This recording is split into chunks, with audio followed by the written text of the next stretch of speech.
Hello everyone.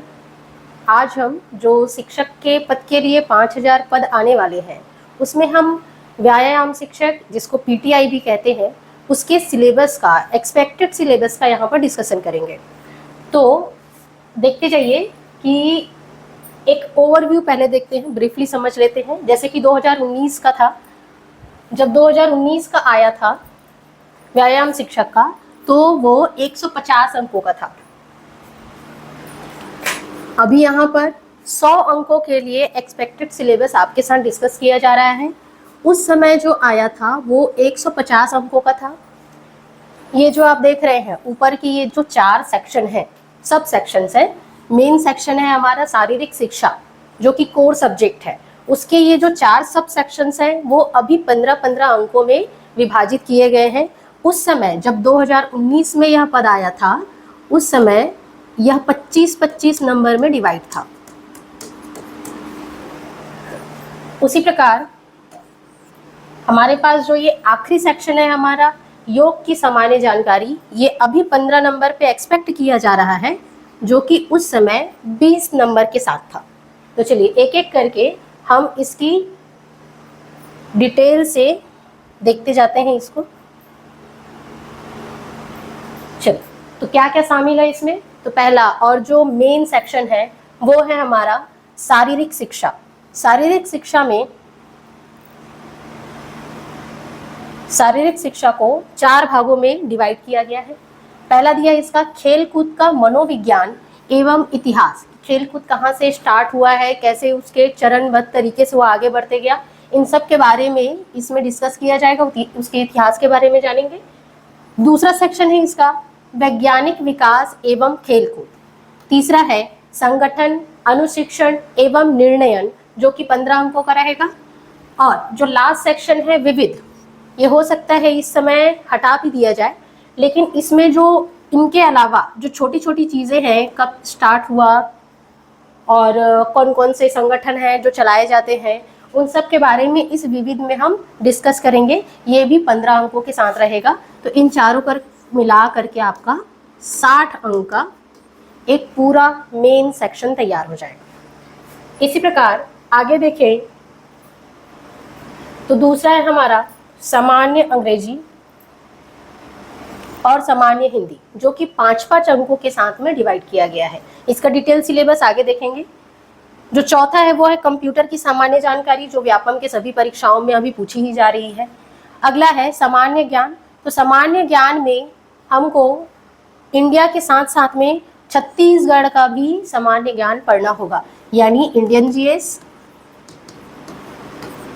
और उसके साथ में छत्तीसगढ़ जीएस, ये दोनों तैयार करना पड़ेगा। और ये हमारा हो जाएगा कितने अंकों का, 10 अंकों का। इसका जो आखिरी सेक्शन है वो है योग की सामान्य जानकारी, जिसमें योग के विभिन्न मुद्राएं होती हैं, उनके आसन होते हैं, उनके बारे में डिस्कस किया जाएगा। चलिए आगे देखते हैं, इसमें इसको डिटेल में समझते हैं। अब इसका जो पहला सेक्शन हमको दिया गया है शारीरिक शिक्षा। शारीरिक शिक्षा का पहला सब सेक्शन हमने देखा था खेल कूद का मनोविज्ञान एवं इतिहास। तो इसमें क्या क्या पूछा जा सकता है इसके बारे में डिस्कस करते हैं। तो इसके बारे में हमको दिया है पहला क्या, प्राचीन एवं आधुनिक ओलंपिक गतिविधियों का तुलनात्मक अध्ययन। अभी जो ओलंपिक चलता है और जो पुराने समय में ओलंपिक जब स्टार्ट हुआ था उस समय चलता था, तो उन दोनों में अभी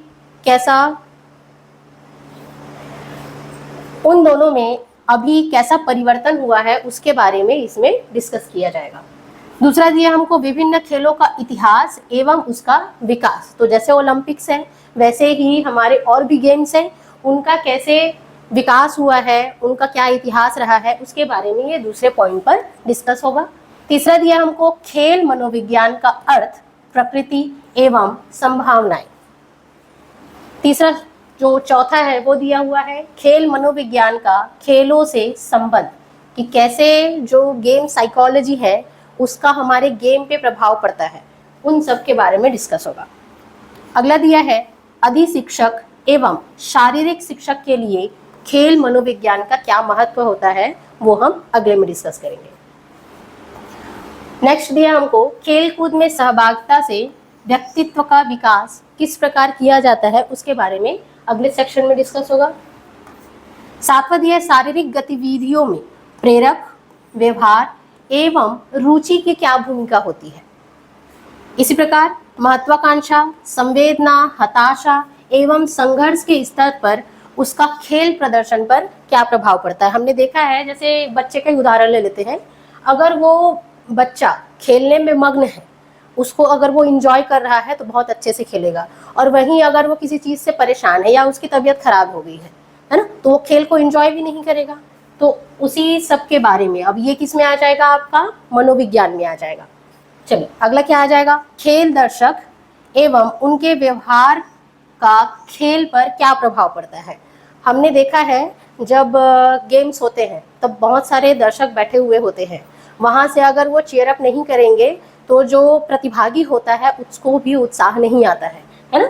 तो जो दर्शक रहते हैं उनके भी मनोविज्ञान का खेल प्रदर्शन में बहुत बड़ा रोल है। अगला देखते हैं इसका क्या, शारीरिक गतिविधियों का सामाजिक और मनोवैज्ञानिक पहलू कौन कौन से होते हैं, उनके बारे में हम आगे डिस्कस करते जाएंगे जब इसका डिटेल सिलेबस कंप्लीट होने के बाद, जब इसका हम क्लास स्टार्ट करेंगे तब। चलिए इसका दूसरा सेक्शन था क्या, दूसरा सब सेक्शन था वैज्ञानिक विकास एवं खेलकूद। इसमें किन के बारे में अध्ययन करेंगे, तो खेल विकास हेतु विभिन्न परीक्षणों का वैज्ञानिक प्रामाणिकता क्या क्या है, इसके बारे में डिस्कस होगा। हृदय श्वसन तंत्र की क्रिया और खेल प्रदर्शन पर उसका क्या प्रभाव पड़ता है। अगला गामक क्षमता एवं उसका परीक्षण। गामक क्षमता यानी कि जो दौड़ने के लिए यूज होता है, श्वसन कंट्रोल होता है उसमें, है ना, इन सब का नियंत्रण किस में आ जाएगा, गामक क्षमता के अंतर्गत आ जाएगा, और उसका परीक्षण कैसे किया जाएगा उनके बारे में अध्ययन होगा इसमें।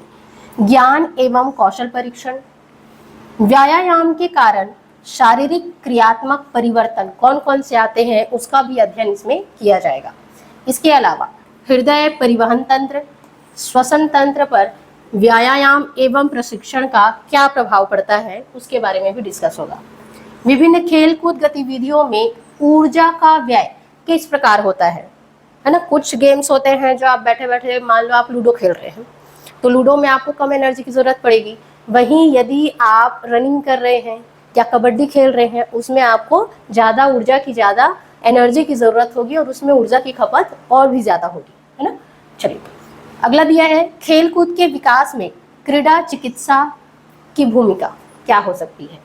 विभिन्न खेलों में यांत्रिकीय सिद्धांतों का उपयोग, प्रशिक्षण भार, स्वयं के सिद्धांत एवं महत्वपूर्ण विशेषताएं, इन सभी के बारे में जब क्लास होगी तब एक एक करके हम डिस्कस करते जाएंगे।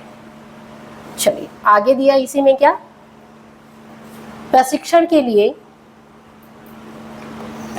लिए महत्वपूर्ण गामक घटना, जैसे कि गति, जो भी चलायमान घटना होती है वो सब, है ना, गति, शक्ति, क्षमता, लचीलापन एवं समन्वय क्षमता, कैसे कोऑर्डिनेशन हम जमा सकते हैं इन सब के साथ में, हमारी स्पीड कैसी है, हम कितनी ऊर्जा उसको दे रहे हैं, हमारी कितनी कैपेसिटी है ना, कितनी इलास्टिसिटी है हम में, ये सब में समन्वय क्षमता होना चाहिए, कोऑर्डिनेशन होना चाहिए, तभी हम रनिंग कर पाएंगे, तभी हम कबड्डी खेल पाएंगे। ठीक है, चलिए आगे देखते हैं अगले वाले सब सेक्शन को, जो दिया है क्या, संगठन, अनुशिक्षण एवं निर्णयन।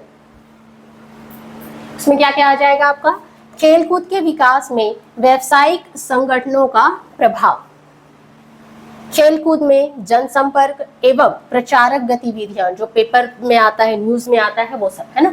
खेलकूद प्रतियोगिता के संचालन हेतु महत्वपूर्ण सिद्धांत एवं कार्यवाही, कि किसी भी गेम का, जैसे कि अभी सरगुजा ओलंपिक्स हुआ, है ना, बस्तर पंडुम हुआ, इन सब के संचालन किस प्रकार किया जाएगा उसका एक नियमावली होता है, उसको फॉलो हो रहा है कि नहीं हो रहा है, अगर उस नियमावली को फॉलो नहीं किया जा रहा है तब उस पर क्या क्या कार्यवाही की जा सकती है, इन सभी के बारे में भी डिस्कस होगा। इन सब से भी क्वेश्चन आपको पूछे जाते हैं। अगला दिया है क्या, एथलेटिक्स ट्रैक एवं खेलकूद मैदान को चिन्हित करने के तरीके, जैसे कि खो खो का जो मैदान होता है वो अलग तरीके से तैयार किया जाता है, कबड्डी का मैदान अलग तरीके से तैयार किया जाता है ना। तो उसी तरीके से जितने भी एथलेटिक्स ट्रैक होंगे, खेलकूद के मैदान होंगे, उनको किस तरीके से तैयार किया जाएगा, चिन्हित किया जाएगा, उनसे भी प्रश्न पूछे जाते हैं। चलिए, प्रबंधन, प्रशिक्षक, कप्तान एवं दर्शक में संबंध। खेलकूद प्रतियोगिता में अधिकारियों का खेल पूर्व एवं खेल उपरांत क्या क्या कर्तव्य होगा, ये भी जरूरी है डिस्कस करना, और इनसे भी लगातार क्वेश्चन पूछे जाते हैं। शिक्षक, प्रशिक्षित एवं अधिशिक्षित के बीच में क्या क्या अंतर होता है, इनके बारे में भी हमको डिस्कस करना पड़ेगा। चलिए आगे फिर बढ़ते हैं।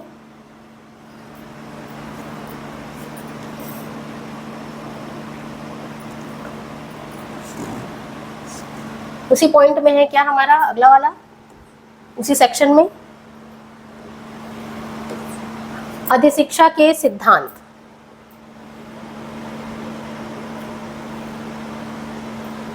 नेक्स्ट, विभिन्न खेलों के क्या क्या नियम हो सकते हैं, उन सब नियमों के बारे में भी दिया जाएगा। खेल दल के चयन का सिद्धांत, कैसे एक दल को चुना जाएगा, कितने उसमें मेंबर्स होंगे, कैसे उनकी नियमावली चलेगी, उनके बारे में अध्ययन होगा। अधिशिक्षा में मनोविज्ञान का अनुप्रयोग, अधिशिक्षा में वैज्ञानिक सिद्धांतों का अनुप्रयोग किस प्रकार किया जाएगा, वो सब भी आपके इस वाले सबसेक्शन में कवर कर दिया जाएगा। चलिए, अब विविध के रूप में बहुत सारे छोटे छोटे चीजें बच जाती है जो ऊपर के 3 सेक्शन में कवर नहीं किए गए हैं, उन सभी को इस मिसलेनियस में डाल दिया गया है। अब वो क्या क्या है देखते जाते हैं। खेलकूद में नेतृत्व, खेलकूद में वर्गीकरण, वर्गीकरण किस प्रकार किया जाएगा। लीग कम नॉट आउट प्रतियोगिता। चौथा दिया है क्या हमको, खेलकूद में तालबद्ध क्रियाएं किस प्रकार होगी, कोऑर्डिनेशंस कैसे होंगी। राष्ट्रीय खेलकूद संस्थान कौन कौन से हैं, जैसे क्रिकेट टीम रहती है ना, तो उसका बीसीआई, इसी प्रकार से वुमेन हॉकी टीम है, वुमेन क्रिकेट टीम है। तो कौन कौन सी संस्था है, कौन कौन से संस्थान है राष्ट्रीय स्तर पर जो खेल को प्रोत्साहन देती है, उन सब के बारे में इसमें डिस्कस होगा।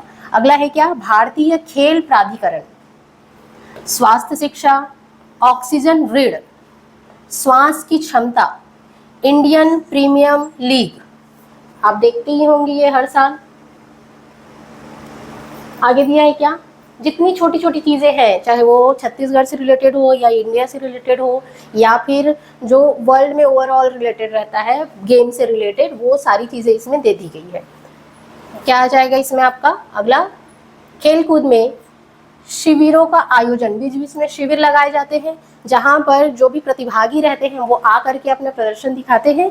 वहां से अगर उनका प्रदर्शन ठीक लगता है तो उनको वो शिविर जिस संस्था द्वारा आयोजित की जाती है उनके द्वारा उनका चयन कर लिया जाता है और उनको अपने टीम में शामिल कर लिया जाता है। इसी प्रकार है हमारा खेल संगोष्ठी, कॉन्फ्रेंस, सम्मेलन के औचित्य, क्या क्यों किया जाता है, किस प्रकार किया जाता है, क्या उपयोग है उसका, है ना। तो जैसे ये शिविरों का आयोजन करके चयनित किया जाता है, उसी प्रकार खेल को और बढ़ावा देने के लिए उसमें क्या किया जाएगा, सम्मेलन किए जाएंगे, संगोष्ठियां की जाएगी।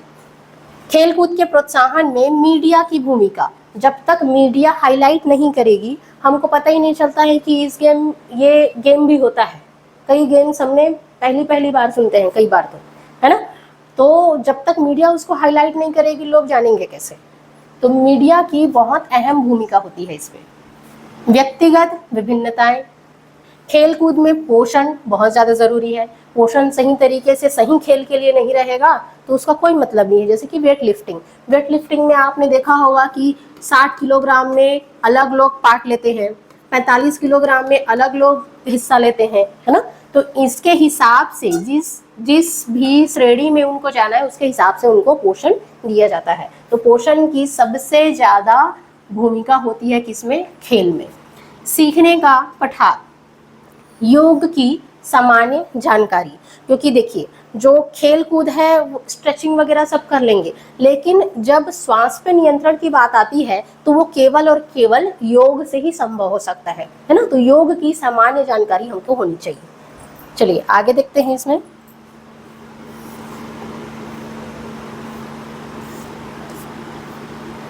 आगे कंप्यूटर दिया हुआ है, तो कंप्यूटर यहाँ वही सारी चीजें दी हुई है जो व्यापम में अभी तक पूछे जा रहे हैं। अगर आप व्यापम की और भी परीक्षाएं देते होंगे तो ये सारे कंप्यूटर के जितना भी सिलेबस दिया हुआ है वो पहले भी पढ़ चुके होंगे, है ना। तो उन्हीं सबको यहाँ पे भी दिया हुआ है। क्या क्या दिया है देखते जाते हैं। कंप्यूटर का उपयोग कहाँ कहाँ कंप्यूटर का उपयोग होता है, कहाँ कहाँ और किस लिए किया जाता है, इसकी सामान्य जानकारी हमको होनी चाहिए। कंप्यूटर के प्रमुख भाग कौन कौन से होते हैं, जैसे कि CPU, input device, output device, इन सब के बारे में हमको जानकारी होनी चाहिए। कौन कौन से इक्विपमेंट हैं जो कि इनपुट कहलाएंगे, कौन कौन से इक्विपमेंट है जो कि आउटपुट कहलाएंगे। इसके अलावा प्रिंटर के प्रकार, जिसमें से सबसे ज्यादा प्रश्न पूछे जाते हैं। प्रिंटर के प्रकार कौन कौन से, इंकजेट, लेजर जेट एवं अन्य प्रकार के प्रिंटर, यानी कि यहाँ पे लिख दिया है अन्य प्रकार के प्रिंटर, यानी कि हमें सारे प्रिंटर के बारे में पढ़ना पड़ेगा।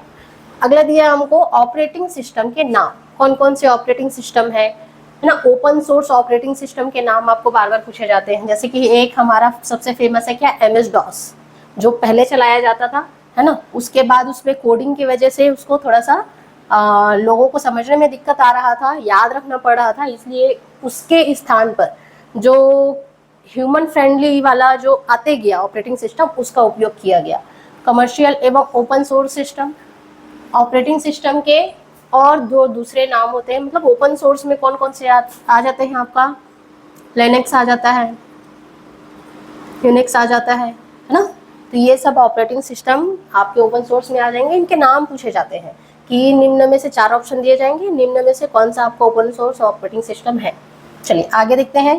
कार्यालय के उपयोग के लायक सामान्य रूप से माइक्रोसॉफ्ट ऑफिस के अंतर्गत क्या क्या आता है, वर्ड, एक्सेल, पावर पॉइंट, इन सब की सामान्य जानकारी हमको होनी चाहिए। इनसे रिलेटेड क्वेश्चन पूछे जाते हैं। इंटरनेट के उपयोग, तो email, documents, searching, website suffering, यानी वेबसाइट में कुछ ढूंढना, विभिन्न सरकारी विभागों के वेबसाइटों की सामान्य जानकारी, जैसे कि हमारा CG व्यापम। ठीक, चलिए आगे। एंटीवायरस सबसे इंपॉर्टेंट, जैसे प्रिंटर इंपॉर्टेंट है वैसे ही आपका एंटीवायरस भी इंपॉर्टेंट हो जाएगा। कंप्यूटर में होने वाले नुकसान और कंप्यूटर वायरस की सामान्य जानकारी। आगे देखिए इसमें और क्या क्या पूछा जाता है। 8वां दिया है हमारा क्या, मल्टीमीडिया के उपयोग। मल्टीमीडिया किसको बोलते हैं हम, ऑडियो वाले, वीडियो वाले, टेक्स्ट वाले, यही हमारे मल्टीमीडिया है ना। इनकी सामान्य जानकारी होनी चाहिए। इनको कैसे सेव किया जाता है, किस फॉर्म में सेव किया जाता है, वो हमको याद होना चाहिए। CD, DVD, इनसे संबंधित सामान्य जानकारी, कैसे उपयोग करते हैं, किस चीज़ से बना होता है, गूगल, अलविस्ता, यूट्यूब, इन सब की सामान्य जानकारी। सर्च इंजन से वांछित जानकारी किस प्रकार से प्राप्त की जाती है, उसके बारे में भी हमको पता होना चाहिए। चलिए अब ये हो गया आपका कंप्यूटर का। इसके बाद आ जाते हैं हम लोग सामान्य ज्ञान में। सामान्य ज्ञान में आपको स्कूल से पढ़ते आए हैं हम, और ज़्यादातर ये 10वीं के लेवल तक का, व्यापम लिखता ज़रूर है 10वीं के लेवल तक का, लेकिन पढ़ना ज़्यादा पड़ता है ना। चलिए देखिए क्या दिया है, भारतीय राजनीति एवं संविधान, भारतीय राजनीतिक व्यवस्था एवं संविधान। तो संविधान के बारे में पूरा पढ़ना पड़ेगा। भारतीय इतिहास एवं राष्ट्रीय आंदोलन, देखिए इसमें क्या लिखा है, छत्तीसगढ़ बोर्ड के कक्षा 10वीं तक के पाठ्यक्रम स्तर तक, तो आप वहीं तक सीमित मत रहिएगा। वहाँ के टॉपिक्स जरूर उठाइएगा, लेकिन उसके बारे में और जानकारी एकत्र कीजिएगा और पढ़िएगा। भारतीय स्वतंत्रता का इतिहास 1857 से लेकर के 1947 तक, और उसके बाद के भी जो भी घटनाक्रम हुए हैं उनकी जानकारी हमको होनी चाहिए। भूगोल, भूगोल में कक्षा 10वीं तक के स्तर का सामान्य भूगोल और विश्व भूगोल, इसको ध्यान रखिएगा। भारत और विश्व दोनों के भूगोल के बारे में हमको पढ़ना है। भारतीय अर्थव्यवस्था, इसमें अर्थव्यवस्था में किन किन चीज़ों के बारे में, सामाजिक, आर्थिक, जनसंख्या परिप्रेक्ष्य, सकल राष्ट्रीय उत्पाद, GDP बोलते हैं, है ना, प्रति व्यक्ति आय, पंचवर्षीय योजनाएं, कृषि, ग्रामीण विकास, औद्योगिक विकास, इन सब के बारे में हमको एक एक करके पढ़ना पड़ेगा। अर्थव्यवस्था के बाद क्या आ जाता है हमारा, विज्ञान। तो विज्ञान भी वही 10वीं तक के लेवल तक का, है ना। 10वीं तक के लेवल तक का कहने का मतलब ये है कि आपको टॉपिक्स उठाने हैं 10वीं तक के लेवल के, 6वीं से लेकर के 10वीं, लेकिन आपको उसके बारे में और भी जानकारी होनी चाहिए, क्योंकि 10वीं तक का जो बुक में लिखा है सिर्फ उतना ही नहीं पूछता व्यापक, उससे ऊपर पूछता है ना। तो इसमें क्या आ जाएगा, भौतिकी आ जाएगा, रसायन शास्त्र और जीव विज्ञान। अब एक बड़ा सेक्शन है हमारा क्या, छत्तीसगढ़। तो सामान्य ज्ञान 2 सेक्शंस में है पूरे, इंडियन और छत्तीसगढ़ दोनों के में। तो छत्तीसगढ़ का इतिहास पढ़ना है, भूगोल, राजनीतिक व्यवस्था, जो जो चीज़ें हमने इंडिया के लिए देखी है वो सारी चीज़ें हमको छत्तीसगढ़ के लिए भी देखनी पड़ेगी। छत्तीसगढ़ की अर्थव्यवस्था, शासकीय योजनाएं, पुरस्कार, सम्मान, परंपराएं, लोकगीत, संगीत और महत्वपूर्ण व्यक्ति, छत्तीसगढ़ से संबंधित कोई और भी महत्वपूर्ण विषय है तो उनके बारे में भी हमको जानकारी होनी चाहिए। चलिए, ये हो गया हमारा सामान्य अध्ययन वाला पार्ट। अब आते हैं अगले पार्ट में। अगला पार्ट है क्या हमारा, हिंदी। ये पूरा का पूरा सिलेबस वही है जो कि व्यापम हर परीक्षा में लगभग पूछता ही पूछता है। तो देखिए हिंदी में क्या क्या देखना है हमको, स्वर, व्यंजन, वर्तनी, लिंग, वचन, काल, संज्ञा, सर्वनाम, विशेषण, क्रिया, क्रिया विशेषण, कारक। इसके अलावा समास, संधि, है ना। एक एक्स्ट्रा चीज है क्या इसमें, रस, अलंकार, दोहा, छंद, सोरठा, ठीक है। इसके अलावा व्याकरणिक अशुद्धियां, लिखने में अशुद्धि है, बोलने में अशुद्धि है, किस प्रकार लिखेंगे वो सब आ जाएगा। शब्द रचना में उपसर्ग और प्रत्यय, शब्द के प्रकार कितने प्रकार होते हैं, तत्सम, तद्भव, देशज, विदेशज, पर्यायवाची शब्द, विलोमार्थी शब्द, अनेकार्थी शब्द, अनेक शब्दों या वाक्यांशों के लिए एक शब्द। इसके अलावा मुहावरे व लोकोक्तियां, ये सारा चीज किसमें है, आ जाएगा हमारा हिंदी में। इसी प्रकार इंग्लिश का भी जो सिलेबस है वो भी डिस्कस कर लेते हैं। इंग्लिश के सिलेबस में आपको क्या दिया हुआ है, ग्रामर। ग्रामर में क्या दिया हुआ है, नंबर, जेंडर, आर्टिकल्स। इसके अलावा प्रोनाउंस और एडजेक्टिव, वर्ब, एडवर्ब।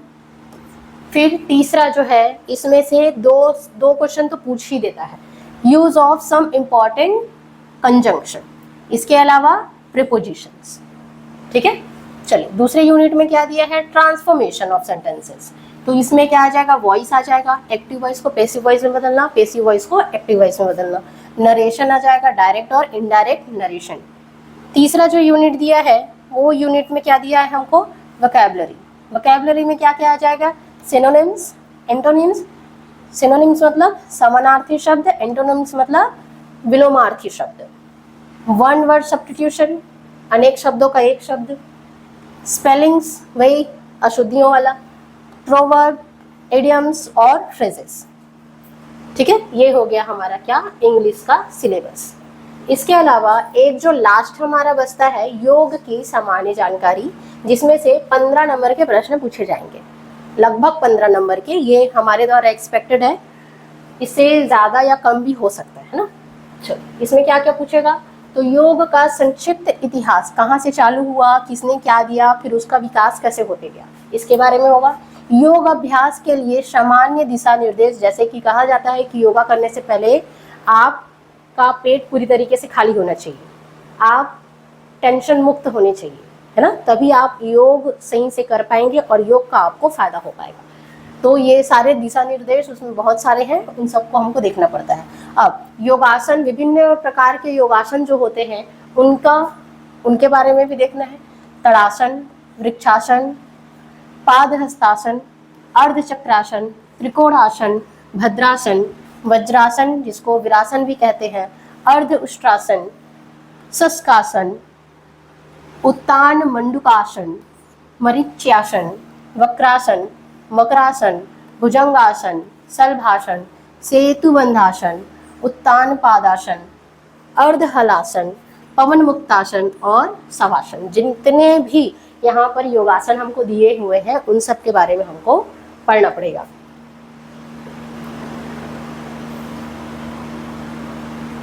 लगभग 20 से 22 योगासन है जिनको हमको देखना पड़ेगा, ठीक है। इसके अलावा कपालभाति और प्राणायाम, नाड़ी शोधन, विलोम, अनुलोम विलोम प्राणायाम और शीतली प्राणायाम और भ्रामरी प्राणायाम। तो इतने सारे प्राणायाम भी किसमें आ जाएंगे, हमारे योग में ही आ जाएंगे, ठीक। चलिए, तो ये हमारा सिलेबस यहाँ पर कंप्लीट होता है। जितने सिलेबस यहाँ पे डिस्कस किए गए हैं लगभग सिलेबस ऐसे ही रहेगा। 2019 में ये एग्ज़ाम हुआ था एक बार और, है ना। 2023 में व्यायाम शिक्षक का पद नहीं आया था, लेकिन इस बार जब भी आएगा तो इसके 300 पद आने के चांसेस हैं। जितना अभी तक नोटिस वगैरह देखे हैं हम लोग, है ना, जो कि सोशल मीडिया पे चलते आ रहे हैं, उसके हिसाब से कितने पद, 300 पोस्ट आ सकते हैं किसके, पीटीआई के। ठीक है। और इसकी जो तैयारी है वो हमारे चैनल में स्टार्ट होने वाली है, सीजी मैपोलॉजी में। यहाँ लिंक आपको दे दिया जाएगा ऐप का, आप ऐप डाउनलोड कर सकते हैं और फिर क्लासेस वहाँ से आप कंटिन्यू कर सकते हैं। व्यापम के द्वारा जितने भी एग्ज़ाम्स होते हैं उन सब की तैयारी इस प्लेटफॉर्म में आपको कराई जाती है। चलिए, तो मिलते हैं फिर, इसका जो डिटेल क्लास होगा उसमें मिलते हैं। Thank you.